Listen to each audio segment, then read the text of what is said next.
अस्सलाम वालेकुम नाज़रीन, सिंध टेलीविजन न्यूज़ जे पारां मां आहियां मुंहिंजो मेज़बान फयाज़ नाइज।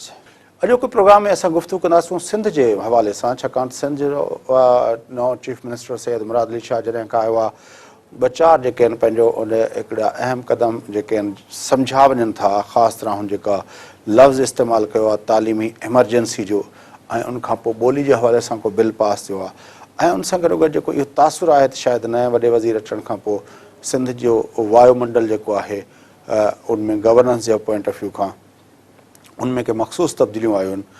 उन ते गुफ़्तगू कंदासूं ऐं यकीनी तौर ते सिंध जो जेको हिन वक़्तु जेका सूरत हाल आहे डेवलपमेंट ऐं इंफ्रास्ट्रक्चर जे हवाले सां, गवर्नेंस जे हवाले सां, उनजो जाइज़ो वठण जी कोशिशि कंदासूं। छाकाणि त अॼोके प्रोग्राम में असां वटि मौजूदु आहिनि मुल्क जा नामियारा टेक्नोक्रेट, अॻूणा वफ़ाक़ी सेक्रेटरी नामियारा दानिश्वर जनाब साईं फज़लुल्लाह कुरैशी साहब। फज़लुल्लाह कुरैशी साहब पंहिंजी जेका आहे बायोग्राफी जा 2 हिसा लिखी चुका आहिनि, ऐं उहो हिसो गुज़िरियल भेरे जॾहिं कुरैशी साहब आया हुआ त उहो किताब बि तव्हां सां खे मूं ॾेखारियो हुयो। अचो त कुरैशी साहब सां गुफ़्तगू कयूं। कुरैशी साहब अस्सलाम वालेकुम साईं। वालेकुम सलाम। तव्हांजी वॾी महिरबानी। कुरैशी साहब, तालीमी एमरजेंसी खां शुरू कयूं था। तव्हांजे ख़्याल में जेका तालीमी एमरजेंसी जो लफ़्ज़ एमरजेंसी सॼी दुनिया में जेकॾहिं अमेरिका में को लफ़्ज़ इस्तेमालु करे कंहिं सेक्टर में एमरजेंसी जो त शायदि थरथलो मची वञे उन डिपार्टमेंट जे अंदरि, पर हिते त बिज़नेस एज़ यूज़ुअल लॻो पियो आहे। न घोसड़ू मास्तर खे का चोंड लॻी आहे, न करप्ट ब्यूरोक्रेट खां चोंड लॻी आहे, न जेके लखें जेके ॿार जेके गैराजुनि ते हुननि ते बीठा आहिनि को माण्हू लिकाईंदा हुजनि त यार पढ़ाइणु ज़रूरी आहे ॿार, त हिन लाइ ॿार ॿाहिरि वेंदो त उन ते को सख़्ती लॻंदी या ॾंड लॻंदो या पुलिस को क़दम खणंदी या को फ़र्क़ु त किथे कोन थो नज़र अचे। It's too early. मां सम्झां थो त एमरजेंसी ठीकु आहे, हिकिड़ो हिनखे तव्हां सियासी ॻाल्हि बि करे सघो था, हक़ीक़त बि करे सघो था, गिमिक बि चई सघो था, पर let us give them a chance. छाकाणि जिन एमरजेंसी आई आहे उनखे लेट अस सी छा था कनि पिया। पर जेका हैरत अंगेज़ ॻाल्हि थी त जंहिं ॾींहुं एमरजेंसी लॻी उन ॾींहुं कराची प्रेस क्लब जे ॿाहिरों उस्तादनि जो वॾो मेड़ हुयो ऐं उन्हनि थ्रेट कयो त उहे चीफ मिनिस्टर हाउस ते जुलूस वठी वेंदा, ऐं उन सां गॾु यकदमि वज़ीर साहिब ऐं ॿिया कंप्रोमाइज़ करण लाइ अची विया। बाबा हिकु तरफ़ तव्हां डिसिप्लिन तव्हां नाफ़िज़ कयो, हिकिड़े तरफ़ यूनियनिस्ट सां तव्हां वेही कंप्रोमाइज़ था कयो पिया, उन शराइत ते ॻाल्हायो था पिया। एमरजेंसी इन लाइ त लॻी हुई इहे ॻाल्हियूं बंदि थियनि, इहा ब्लैक मेलिंग बंदि थिए, इहे यूनियन्स बंदि थियनि। जॾहिं तव्हां होॾो एमरजेंसी ऐलान करे वरी तव्हां यूनियनिस्ट सां वेही ॻाल्हायो था पिया, प्रेस क्लब जे ॿाहिरों वेठो आहे प्राइम मिनिस्टर वञी वेही ॻाल्हाए थो पियो, इन में कहिड़ी तव्हां सीरियसनेस वठंदा? त हिन करे पार्टी आई में एग्री विथ यू त तव्हांजो पार्टी तव्हां ॻाल्हि कयो था पिया, पर इहो एॾो कुझु सुठो तासुरु मूंखे कोन मिलियो त तव्हां, छाकाणि एमरजेंसी जॾहिं बि लॻंदी आहे, मिसाल तौरु असां PI में एमरजेंसी लॻी, माना असुलु ॻाल्हि आहे थी त यूनियन जूं एक्टिविटीज़ बंदि थींदियूं, जेको यूनियन जो जेको प्रेशर आहे बंदि थींदियूं, ऐं काफ़ी हंधनि ॿियनि हंधनि ते ॿियनि इदारनि में इहे जेके टेम्पररी जेके इहे जेके एमरजेंसी माना तव्हां जेके मुरवजा कानून हुजनि उनखे मुअतल करिणो, रविश जेका हुजे, रविश हुजे या मुरवजा कानून हुजनि, उहे मिसाल तौरु आयल जा के ॻाल्हियूं आहिनि जेके तव्हां मुलतवी करे सघो था पिया। उहा ॻाल्हि जेका बेसिक जेको हिन वक़्तु बि जेको टीचर जेको चयो वञे थो पियो त जेके टीचर्स यूनियन्स आहिनि, PTA अलफ, PTA ॿिए फलाणा ढिमका गस्टा इहे जेके लेक्चर्स माटा पाटा, इहे सभु जेके आहिनि से तइलीम दुश्मन आहिनि। This is general impression. इहो अॼु जिन सालनि जी ॻाल्हि आहे, ऐं अॼु को 10 साल अॻु बि का इंटरव्यू में इहो ई चयो त भाउ जेका तव्हांखे तइलीम सुधारे तव्हांखे इहे जेके ट्रेड यूनियन्स बंदि करिणी पवंदी। जॾहिं तव्हां का बि इदारो जॾहिं तव्हांजो खसारे में वेंदो आहे त उन में तव्हांखे पहिरियों धकु जेको ट्रेड यूनियन खे चयो आहे ट्रेड यूनियनिज़म बंदि कयो।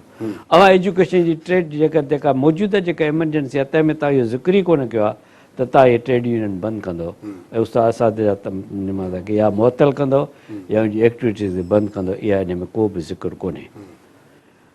ॿी ॻाल्हि इहा आहे त इहा जेका एमरजेंसी इहा इम्प्लीमेंट कीअं थींदी?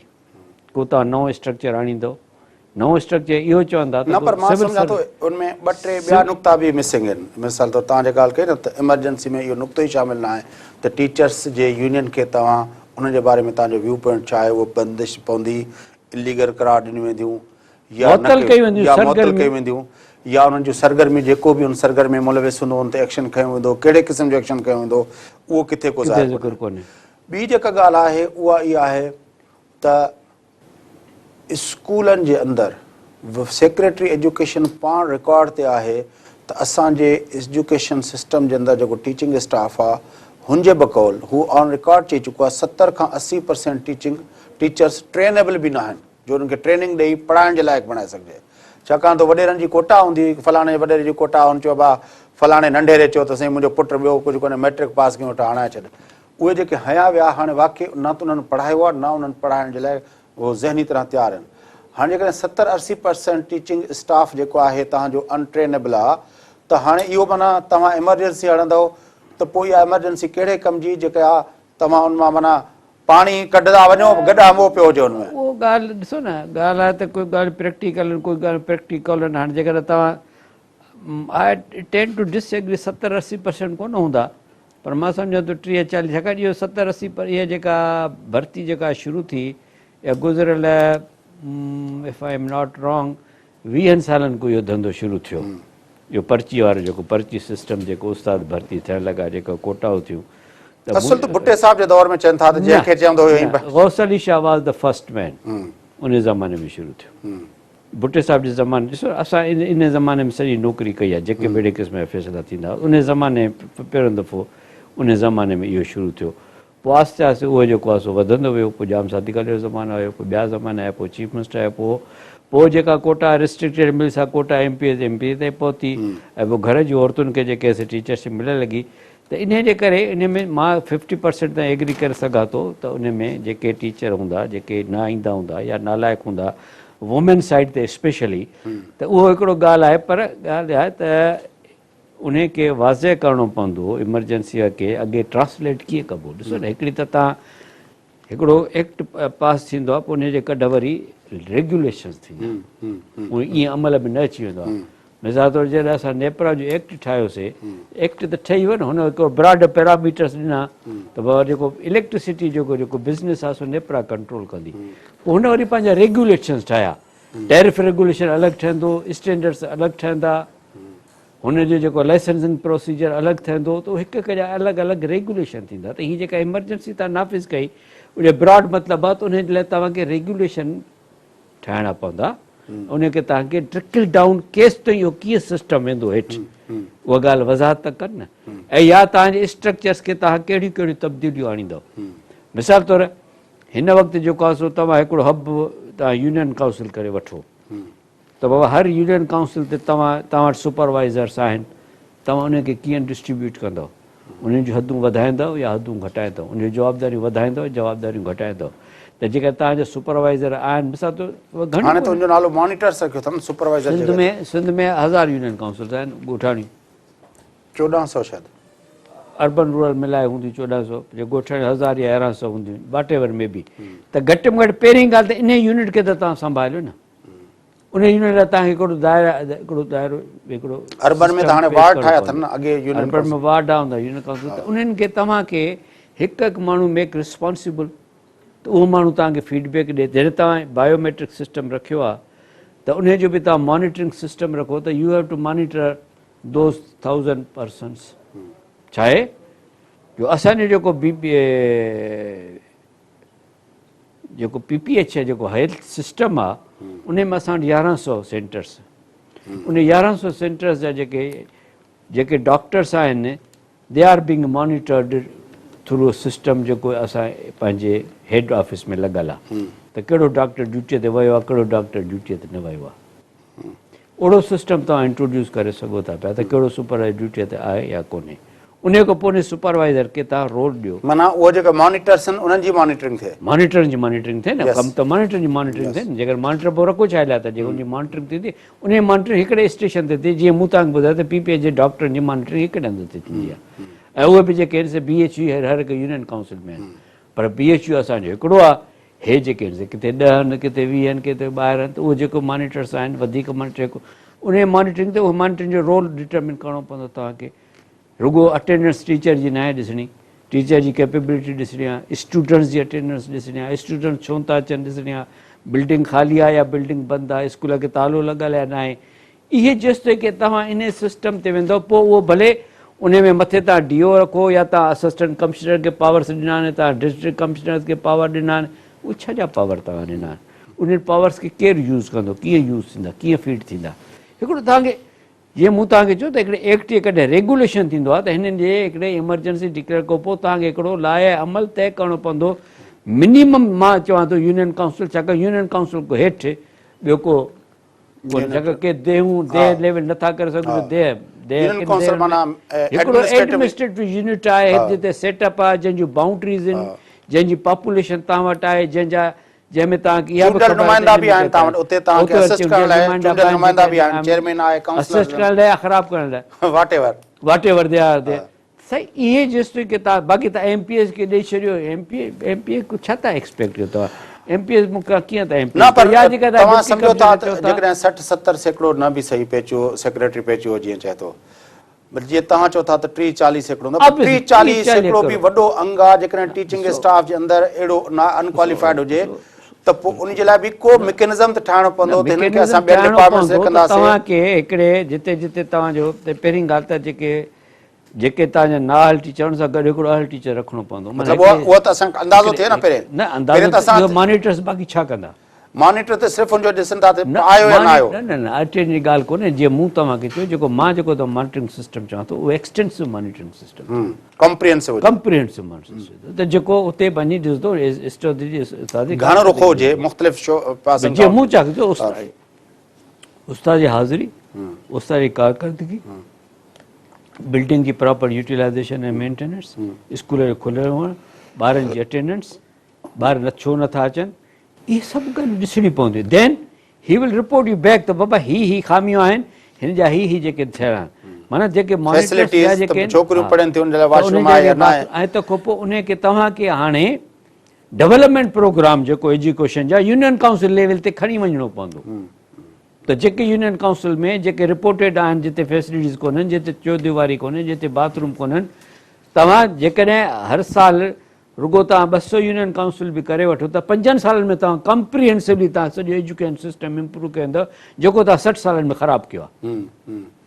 ऐं उन लाइ पैसा तव्हांखे आहिनि, इहो तव्हां न चओ त पैसा कोन्हनि। छाकाणि जॾहिं तव्हां PPH वारी ॻाल्हि ते मां तव्हांखे ॿुधायां थो पियो त इन सिस्टम में पैसा हुया पर पैसा ख़र्च कोन थींदा ऐं उहे यूनिट्स हलंदा कोन हुआ, डॉक्टर्स कोन वेंदा, दवायूं कोन वेंदियूं, बजट फुल वेंदी। उहे असां जॾहिं फुल बजट सां वरितासीं पैसा, बजट असां न वधाईसीं, उहे बजट सां अॼु उन प्रोग्राम में 100% डॉक्टर्स आहिनि। डॉक्टरनि जिते फॉरफुल अहिड़ो त डॉक्टरनि विज़िट कनि थियूं पियूं, माना त हिकु डॉक्टरनि जेका she is covering more than one, उनखे ट्रांसपोर्ट मिलियल आहे, एम्बुलेंस सर्विसिस आहिनि, दवाउनि जी फुल पैकेज आहे, प्लस उन ई बजट में असां 7 अरब रुपया इंडोमेंट क्रिएट कई आहे बाय सेविंग्स। इन में तव्हां अंदाज़ो लॻाए सघो था मिसमैनेजमेंट जो ऐं करप्शन जो इन वन सब सेक्टर ऑफ द हेल्थ। हाणे तव्हां ॾिसो न, तव्हां हिकिड़ी ज़बरदस्त ॻाल्हि कई त हुनजे अंदरि जेको बुनियादी शयूं आहिनि उहा मिसिंग आहिनि। हुनजे अंदरि इहो तइ थियल न आहे त जेके ही टीचिंग जेका आहे पंहिंजो यूनियन्स आहिनि, टीचर्स यूनियन्स आहिनि, उन्हनि खे कीअं हैंडल कयो वेंदो, उन्हनि ते असां कानून जो ज़ाब्तो छा लागू थींदो, उन ते कुझु न आहे। ॿियो हुन ते इहो बि न आहे त इहे जेके 1000-1500 मॉनिटर्स आहिनि उन्हनि जी मॉनिटरिंग जो मैकेनिज़म छा हूंदो ऐं उहे छा कंदा, उन्हनि जो बि न आहे। टीं ॻाल्हि इहा आहे त जेको तव्हां पाण चओ था त भई हेतिरा उस्ताद न आयल आहिनि, उहे ओतिरा आहिनि या उनखां घटि आहिनि, तव्हांखे अञा त इहा ख़बर न आहे त उहे उस्ताद ना अहल कहिड़ा आहिनि। अहल उस्तादनि जे विच में बि तव्हां फ़र्क़ु करण लाइ हुन एमरजेंसी प्रोग्राम में का बि शइ न ॾिनी आहे। ऐं ॿिए स्टेप तौरु उन्हनि ना अहल उस्तादनि जी यूटिलिटी कीअं होड़ कराईंदव, या जीअं तव्हां चओ था त उन्हनि 2 नाअहलनि जे विच में हिकिड़ो अहल उस्ताद रखी छॾण जो जेको मैकेनिज़म आहे उहो तॾहिं ठहंदो जॾहिं तव्हां पहिरियों त इहो बाइफर्गेट करे सघो त ही अहल टीचर्स जो ही को आहिनि, हे असां वटि हिन यूनियन काउंसिल जे अंदरि हेतिरा ना अहल उस्ताद आहिनि, तॾहिं वञी तव्हां उन्हनि खे ट्रांसफर पोस्टिंग जे बुनियाद ते रखी सघंदा। टियों जेको पॉइंट मिसिंग आहे उहो इहो पॉइंट मिसिंग आहे त सिंध जी तइलीम सां जेको चवनि था त हिकिड़ो वेधन थियल आहे। वेधन उहो थियल आहे त असां वटि 49,000 खां वधीक स्कूल चवनि था आहिनि, 53,000, ठीकु आहे न।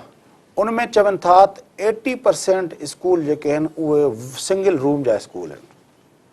हाणे इहो हिकिड़ो वॾो बहस आहे काफ़ी अरसे खां वठी, कैसर बंगाली साहिबु इहो बहस शुरू करायो हो त जॾहिं हिकिड़े कमरे जे अंदरि 5 क्लासनि जा ॿार विहारे तव्हां तालीम ॾियो था त इहो कीअं पॉसिबल आहे त तव्हां जेको आहे उन्हनि खे कहिड़ी तालीम ॾींदव? हिकिड़ो चवंदो अलिफ अख बे बदक, ॿियो पढ़ंदो आहे वाड़ तारा गोल तारा, टियों चवंदो जेको आहे पंहिंजो हू, त इहो कीअं मतिलबु तव्हां ॾींदव? हिकिड़ा मैथ्स पढ़ंदा, हिकिड़ा हो पढ़ंदा। इहो डिस्कशन, इहो जॾहिं इहे स्कूल खुलनि पिया, इहो डिस्कशन हलियो। अच्छा। उन वक़्तु ॻाल्हि इहा आई त असां वटि क्लाइंटेज अवेलेबल कोन हुई। जॾहिं इहो प्लान शुरू थियो, माना इहो 70 कोटी शुरू थियो आहे न, जॾहिं मणियूं खां पोइ सिंध जॾहिं आई त इहो शुरू थियो, त असां चयोसीं त बाबा घटि में घटि भला मिनिमम फैसिलिटी लाइ तव्हां 1 रूम टू 2 रूम, ईअं न आहे त सभु 153,000 में 1 रूम बि आहिनि, 2 रूम बि आहिनि। ऐं इन खां अॻु में जेके हज़ारे स्कूल हुया से वॾा ठीकु स्कूल हुया। इहो 1-2 रूम जो कंसेप्ट पोइ आयो जॾहिं असांखे तइलीम इमीडिएटली असां चयोसीं त तइलीम फैलाइजे ऐं इन लाइ इन्वेस्टमेंट कोन हुई एट अ टाइम। कुल जॾहिं सिंध जो जेको पहिरियों जेको डेवलपमेंट प्रोग्राम आहे सो 16 करोड़ रुपयनि जो हुयो।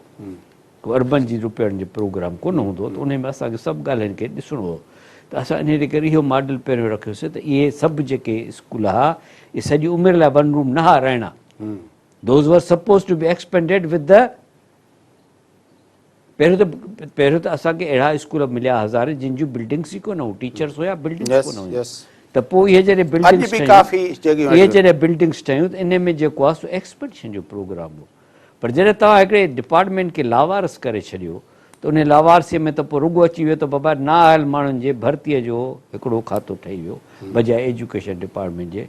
इहो जेको आहे सो एजुकेशन दुश्मन डिपार्टमेंट थी वियो ऐं उन में असांजूं घणे भाङे सियासी सभु शामिल आहिनि। छाकाणि जो असांजी जेका गवर्नमेंट जी जेका रही सा गवर्नमेंट जी एजुकेशन लास्ट प्रायोरिटी रही, ख़ुसूसन वणियुनि खां पोइ। वणियुनि वारे ज़माने में त उनखे तव्हां कवर न कयो, पर वणियुनि अॻे जेको ज़मानो हुयो जॾहिं पीर इलाही बख़्श एजुकेशन मिनिस्टर हो त education was one of the priority of the government. छाकाणि उन ज़माने में हिकिड़ो पैसो ॾंढ भरणो पवंदो जेकर ॿार स्कूल न वेंदो हो। Compulsory education act in office थी वियो। That is I am talking of 40s। ऐं उन में जेको आहे सो अचे खां पोइ जेका तव्हांजी ढल हूंदी उनजो हिकिड़ो हिसो मख़्तस हूंदो एजुकेशन जे लाइ। इन खां पोइ district boards and district governments were bound to have their school, residential school, boarding school Sindh में डिस्ट्रिक्ट काउंसिल चऊं था। असांजे सखर में बोर्डिंग स्कूल जेको हुयो सो में असांजे दोस्त पढ़ंदा बि रहंदा बि। नवाब शाह वारो जेको ख्वाजा साहिब जो सखर जेके बि सिंध जा नामियारा स्कूल आहे बोर्डिंग स्कूल आहे, माना सिंध में एजुकेशन वॉज द प्रायोरिटी। पोइ जीअं जीअं शयूं बजाए इम्प्रूव थियण जे लावारसी थी वई। इन करे आउं चवंदो आहियां त जेको 47 को 47, 47 को 55 इहो सिंध जो वरी बि बहितर दौरु हुयो। 70 खां पोइ जेको असांजो दौरु थियो आहे that is the worst possible दौरु। वणियुनि में जेका तबाही थी असां उनखे रिकूप करण जे बदिरो असां उनखे वधीक तबाह कयोसीं। हाणे मां इहा ई ॻाल्हि चवां थो त हिन एमरजेंसी जेका पंहिंजो सैयद मुराद अली शाह वारी एमरजेंसी आहे उनमें को इहो न आहे त सिंध जा इहे सिंगल रूम स्कूल ऐं ॿियो जेको थोरी थोरी एरिया में हिते स्कूल आहे हुते स्कूल आहे, हिकिड़े ॻोठ में 8-8 स्कूल आहिनि। इन्हनि खे केतिरे अरसे में असां इन्हनि खे स्ट्रीम लाइन कंदासीं। ऐं जेको ही 8 सालनि खां वठी ॿुधाइनि पिया असांखे त कॉम्प्रिहेंसिव स्कूल था ठाहियूं, कॉम्प्रिहेंसिव स्कूल था ठाहियूं। सिंध घणनि सालनि में जीअं तव्हां चओ था यूनियन काउंसिल वाइज़ तालके वाइज़ खणंदा हुआ, हे 5 तालका असां ठाहियासीं, हो ठाहियासीं।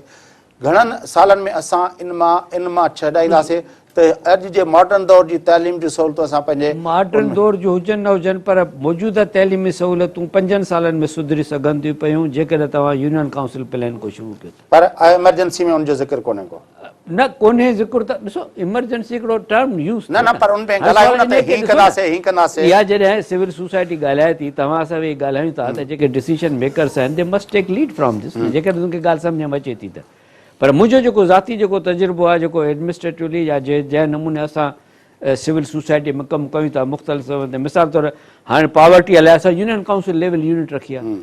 यूरोपियन यूनियन सां असां 2 ज़िला जेके आहिनि यूनियन काउंसिल लेवल ते रुॻो सरसो कया आहिनि। कुल 8 ज़िला असांखे मिलिया आहिनि। यूरोपियन 8 अरब रुपया ॾिना अथऊं त हर ज़िले में तव्हां पावर्टी रिडक्शन प्रोग्राम शुरू कयो। 3 ज़िलनि में असां poverty reduction programme union council level ते असां करे आया आहियूं, जिते असां फंडिंग बि कई आहे, जिते असां कर्ज़ बि ॾिना आहिनि, जिते असां रोज़गार बि ॾिनो आहे, जिते असां माण्हू ट्रेन बि कया आहिनि। मां हिकिड़ो वक़फ़ो वठां थो, वक़फ़े खां पोइ मोटी अची तइलीम जे हवाले सां ॿियो जेको अहम मसइलो आहे जंहिंजो मुराद अली शाह बि ज़िक्र कयो त 55% या 60 लख ॿार जेके आहिनि उहे ॿाहिरि आहिनि स्कूलनि खां। मुंहिंजे ख़्याल में कंहिं बि वॾे वज़ीर लाइ जंहिंखे इहा ख़बर हुजे त 8 सालनि खां वठी मुसलसल उन जी पार्टी जी हुकूमत आहे हिन सूबे ते, इहा ॻाल्हि चई वियो। मां त अॼु ॾींहुं ते जॾहिं सोचींदो आहियां त मूंखां छिरक निकिरी वेंदा आहिनि त कहिड़ो मुआशिरो असां डेवलप पिया कयूं। 8 साल हुकूमत करण खां पोइ बि 60 लख ॿार ऐं 55% माना ॿार जेके आहिनि उहे स्कूलनि खां ॿाहिरि आहिनि ऐं सरकार उहा रिस्पॉन्सिबिलिटी या उनजे लाइ का अक्यूज़ेशन पाण खे नथी करे। उन्हनि जे लाइ बसि इहा हिकिड़ी नॉर्मल ॻाल्हि आहे जेका उन्हनि हिकिड़ी इन्फॉर्मेशन शेयर करे छॾी। इन ते तव्हांजो व्यू पॉइंट वठंदुसि, पोइ वरी ॿिया मामला बि अॻिते वधाईंदासीं। नाज़रीन वठो त वक़्फ़ो, वापसि अची गुफ़्तगू साईं सां जारी रहंदी। असां सां गॾु रहिजो।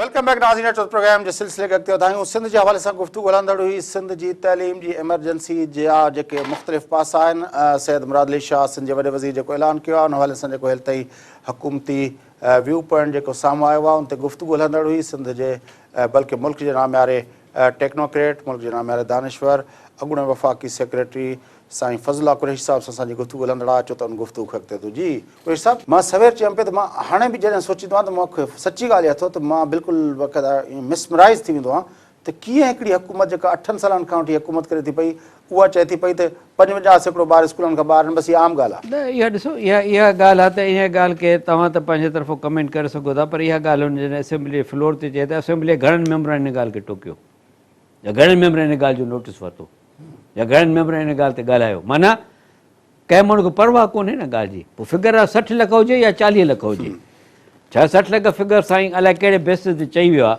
पर मुंहिंजे ख़्याल में कुल जेके एज कोहार्ट जेको थिए थो, जेको 16% असां ॿार मैक्सिमम काउंट कंदा आहियूं जेके स्कूल गोइंग वञी सघनि था पिया, 16%। जेकर सिंध जी आबादी मां वठां, पंहिंजो 5 करोड़ बि वठां, त बि वधि में वधि 80 लख ॿार थियनि था। इन में जेका 60 लख वेहनि त बाक़ी तव्हांजा जेके 53,000 स्कूल छा था कनि पिया। छाकाणि जो तव्हांजा 53 लख ॿार त घटि में घटि जेका एवरेजली, छाकाणि के स्कूल 1 रूम आहिनि, के 2 रूम आहिनि, ऐं के पुराणा जीअं मूं तव्हांखे ॿुधायो हाई स्कूल बि आहिनि, सभु क़िस्म जा स्कूल आहिनि, वॾा स्कूल बि आहिनि। एवरेज तव्हां जेकॾहिं तव्हां 100-150 ॿार वठो था त बि तव्हां वटि कैपेसिटी त आहे न 60-70 लख ॿारनि जी। तव्हां कीअं था चओ त 60 लख ॿार नथा वञनि पिया। तंहिंजे करे 60 लख ॿार जी फिगर खे one has to review it. जेकॾहिं तव्हां चओ था त 50%, छाकाणि जेकर तव्हां फेडरल गवर्नमेंट जी फिगर ॾिसंदव त हू चवनि था त सिंध में जेके 70% ॿार वञनि था, जेका फिगर ग़लति आहे। साईं जेको चए थो त 20% ॿार वञनि था, इहा बि फिगर ग़लति आहे। But I tend to agree त 50-55% ॿार या त स्कूलनि खां ॿाहिरि आहिनि या त ड्रॉप आउट्स आहिनि, माना घिरी निकिरी करे वरी ॿाहिरि मोटी था अचनि पिया। ऐं इहो तमामु अलार्मिंग फिगर आहे। ऐं दुनिया जे शायदि चंद मुल्कनि में इहा फिगर हुजे, मे बी अफ़गानिस्तान, छाकाणि त वार जी सिचुएशन आहे, मे बी सम जेके कंट्रीज़ अफ्रीका जा जेके बिल्कुलु ई बैकवर्ड सोमालिया वारा कंट्री आहिनि, या जेके चर्ड आहे या ॿिया शयूं आहिनि। बाक़ी असांजे लाइ साउथ एशिया में इहा शर्म जहिड़ी ॻाल्हि आहे। ऐं सिंध में जिते को बि अहिड़ो मतिलबु आहे त ॻाल्हि इहा आहे त इहे ॿार हिन में जेको ॿियो जेको फैक्टर जेको असां कयूं था पिया, त जेकॾहिं 60 लख ॿार स्कूलनि में कोन था वञनि, इन मां 20 लख ॿार थी सघे थो मदरसनि में वेंदा हुजनि। इन ॻाल्हि खे तव्हांखे सोचणो पवंदो। बिल्कुलु सही ॻाल्हि। ऐं इहे मदरसनि में मोकिलण लाइ केरु जवाबदारु आहे? रुॻो मुला जवाबदार न आहिनि न, गवर्नमेंट, माहौल, गुरबत। छाकाणि जो मां पाण ॾिठो आहे, मुंहिंजो ड्राइवर हूंदो हो, नेपरा जो ड्राइवर खे 20,000 पघार मिलंदो आहे, पर त बि हुनखे ॿार एतिरा जो हुनजा 2 ॿार हुन वञी मदरसे में विधा, ऐं उहे मदरसे में हुनखे वॉच कंदो, मदरसे में परमनेंट हूंदा। ॿिए मुंहिंजे घर जो हिकिड़ो सर्वेंट हुयो, उन पंहिंजा 2 ॿार उन बि मदरसे में वञी विधा, जेके डोमेस्टिक सर्वेंट आहे मुंहिंजा। त उहो जस्ट बिकॉज़ ऑफ 2-3 ॻाल्हियूं, त चई था कुझु न कुझु सिखी पवंदो, माना पेश इमाम त थींदो ई थींदो, नंबर 1, नंबर 2 खाधो पीतो लटो कपिड़ो हुनखे उते मिलंदो। इहा ट्रेंड पंजाब में ऐं साउथ पंजाब में वधीक हुई।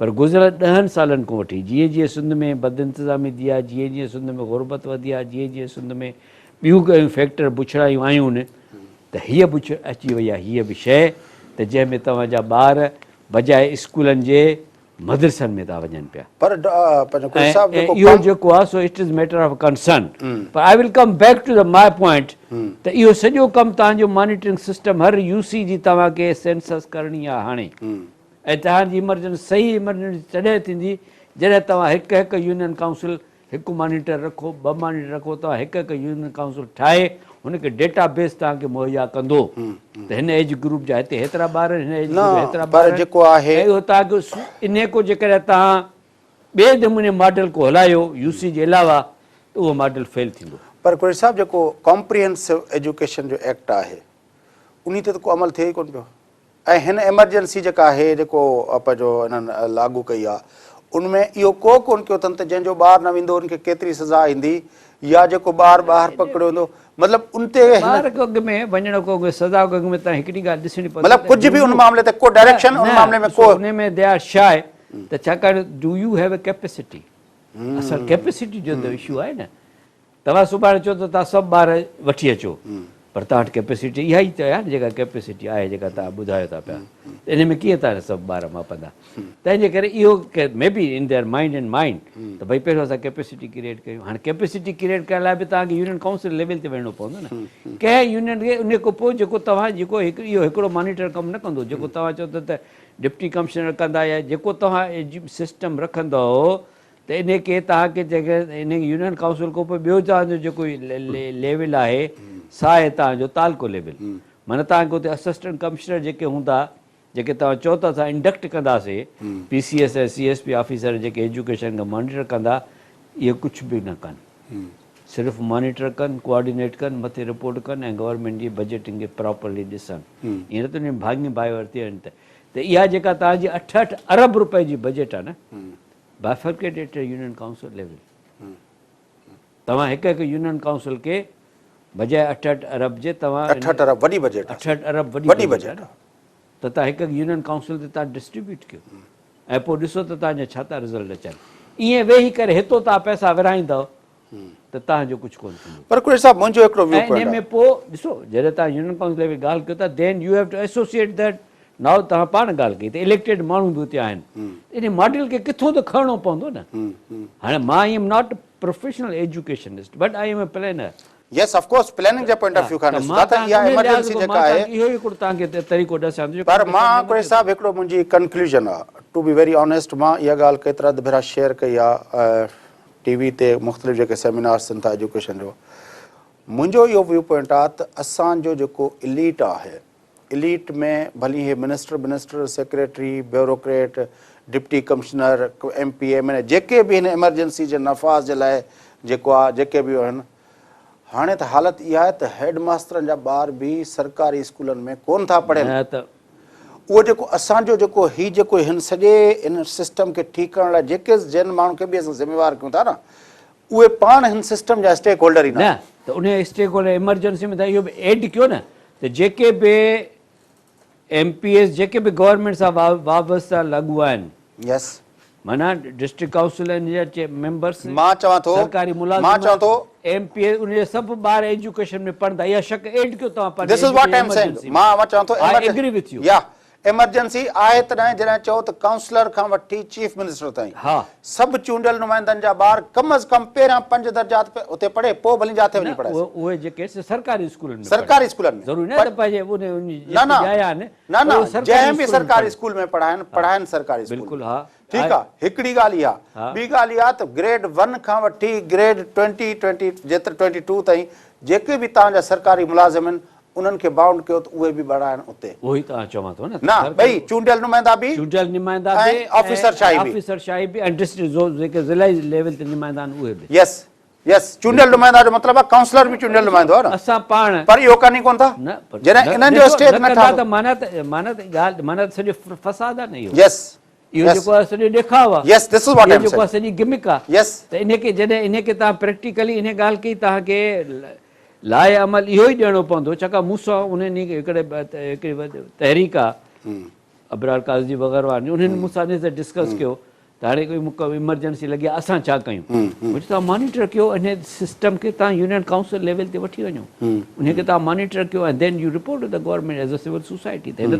ते कमु या थिए थो असां जेके आहिनि हाणे यूनियन काउंसिल लेवल ते LSO जेको इंस्टीट्यूशन ठाहियूं था लोकल सपोर्ट ऑर्गेनाइज़ेशन्स उहे local support organisation will report to us त थिए छा पियो हाणे असां हिकिड़ो ॿियो सिस्टम वाइस नाले ते आणियूं था पिया water supply and sanitation education environment चार हुन में जेके उहे बि असां यूरोपियन यूनियन सां लास्ट वीक बि ॻाल्हियूं थियूं त असां wise programme union council level ते इंट्रोड्यूस कयूं त हर हिकु यूनियन काउंसिल ते वी इंश्योर इट त हिन खे जेको आहे सो वाटर सप्लाई सैनिटेशन एजुकेशन ऐं एनवायरमेंट वाइस इहे सभु शयूं माण्हुनि खे मुहैया कयूं वञनि यूनियन काउंसिल लेवल ते उनजी इन्वेस्टमेंट जेका आहे असां जेकॾहिं असां यूरो एग्री करे थी त इहो हिकिड़ो ॿियो स्टेप थींदो जेकर पावर्टी जेकर कोई हद ताईं रहे थी त इन खे उन ॾे डाइवर्ट कयो वेंदो छाकाणि इहे सभु ॻाल्हियूं पावर्टीअ जो हिसो ऐं तव्हांखे मां इहो बि ॿुधायां त हिन वक़्तु सिंध में जेका पावर्टी लेवल आहे सा बलूचिस्तान खां पोइ ॿिए नंबर ते आहे असां बलूचिस्तान खे मारण वारा आहियूं जेको असां वटि वसीला वधनि कोन था ऐं जेको आबादी वधे थी जंहिं नमूने सां पॉलिसी कोन्हे हा तव्हांजी पॉलिसी आबादी तव्हांजी का पॉलिसी आहे कोन्हे अॼु बि जेका रिपोर्ट आई आहे ज़ेबा सत्तार जेका रिपोर्ट कई population council of Pakistan report आई आहे उन चयो त पाकिस्तान जी का पॉपुलेशन पॉलिसी कोन्हे तंहिंजे करे इहो जेके छा तव्हांजी गुरबत तव्हांजी कोन वधंदी वसायल तव्हांजा कोन एग्रीकल्चर प्रोड्यूस तव्हांखे मिले कोन थी असां we are leading to a disaster future ऐं सवाइ पंजाब जे बाक़ी एटलीस्ट सिंध ऐं Balochistan are at the verge of collapse जेके चइबो आहे ऐं ग़रीब माण्हुनि जो त हूअं ई कुझु बि हाल कोन्हे ऐं असां वटि जेको आहे ग़रीब अमीर जो तोहफ़ो वधंदो रहे हाणे एज़ अ जनरल मां तव्हां खां पुछणु चाहियां थो हीअ त पाण हिकिड़े स्पेसिफिक हुन ते ॻाल्हायोसीं ॿोली वारो मसइलो बि थियो आहे ॿोली जे लाइ कंदो आहे बिल त भई ॿोली जेका आहे असांजी क़ौमी ॿोली ठाही वञे न ॿोली क़ौमी ॿोली त को फ़र्क़ु कोन थो पए ॾिसो भले दानिश्वर मूंसां नाराज़ थियनि क़ौमी ॿोली इंडिया में बि आहे पोइ सो वाटि सुवालु आहे त जेको एक्ट आहे जेको असुलु जेको एक्ट हो सिंधी ॿोली एक्ट उहो गवर्नमेंट जेको पास थियल एक्ट आहे सो नाफ़िज़ न करे सघे त क़ौमी ॿोलीअ छा थींदो उहो तव्हां हीउ जेको बिल आयो हो ऐं जेका रिथ आई हुई उन रिथ मां तव्हां उहो हिसो कढी छॾियो जंहिंमें पढ़ाइणो कंपलसरी कढी छॾियो ऐं जेको असांजे सिंध जे मिनिस्टर इन खे कढी छॾियो जेको मिनिस्टर फॉर पार्लियामेंट्री अफेयर्स उन चयो त इहो इन मां कटो हिनखे डाइल्यूट कयो बिल खे बाबा बिल जी जान त यार हा रिथ जी जान त उहा शइ हुई न त तव्हां कंपलसरी कयो जेके बि आहिनि तव्हांजा स्कूल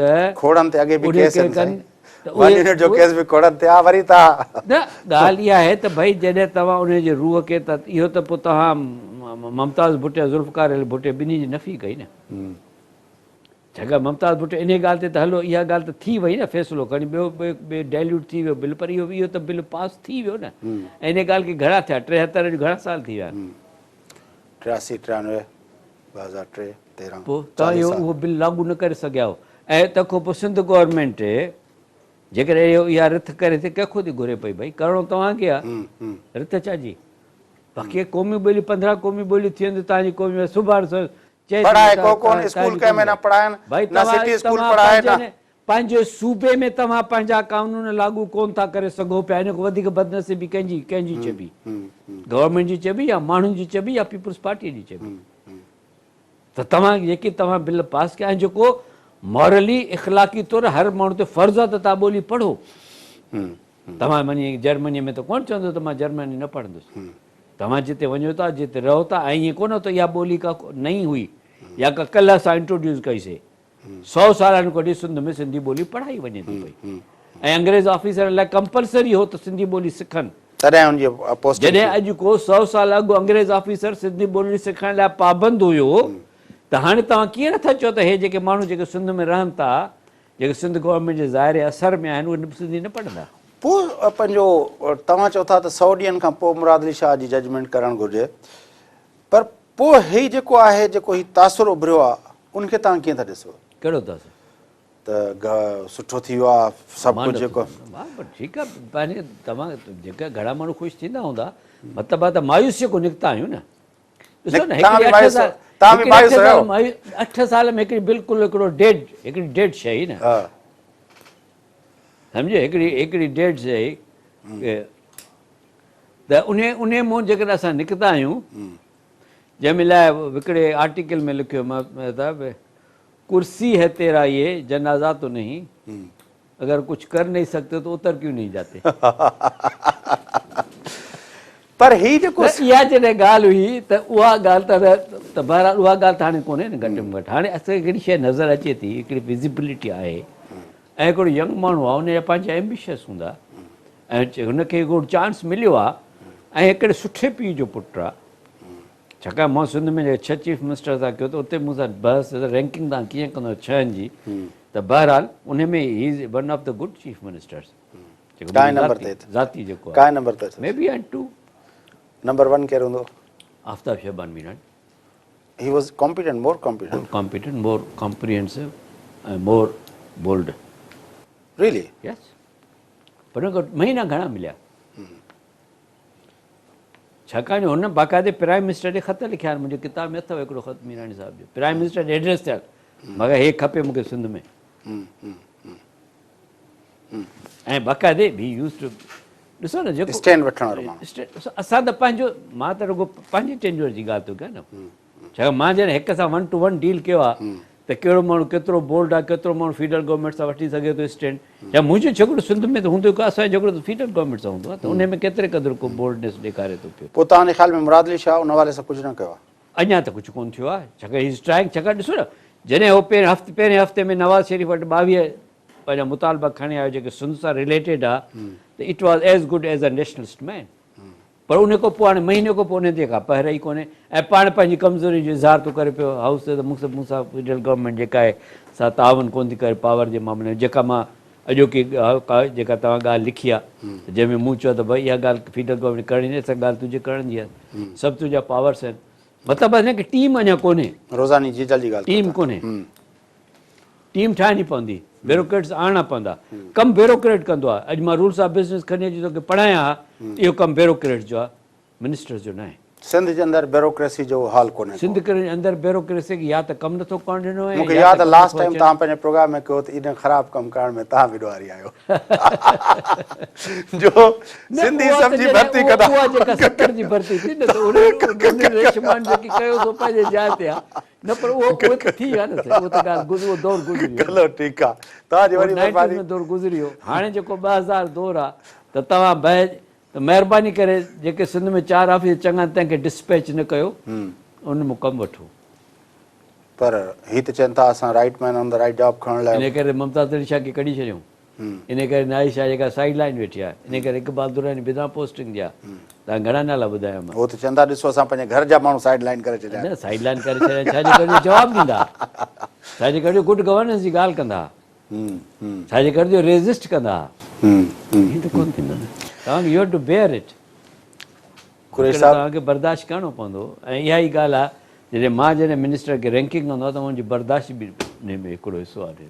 पर इहा ॻाल्हि ॾाढी इम्पोर्टेंट आहे त जेसि ताईं, छाकाणि त ब्रिटिश सिस्टम जो जेको एस्केलेटन हुयो उहो उनजी ब्यूरोक्रेसी। अॼु बि यस मिनिस्टर तव्हां ॾिसंदा हूंदो, हाणे हिकु वॾी पार्लियामेंट आहे, वॾी जमहूरियत आहे, पुराणे जमहूरियत आहे, ताक़तवर जमहूरियत आहे, त बि उते यस मिनिस्टर में तव्हां ॾिसंदव सेक्रेटरी इज़ द पिवटल।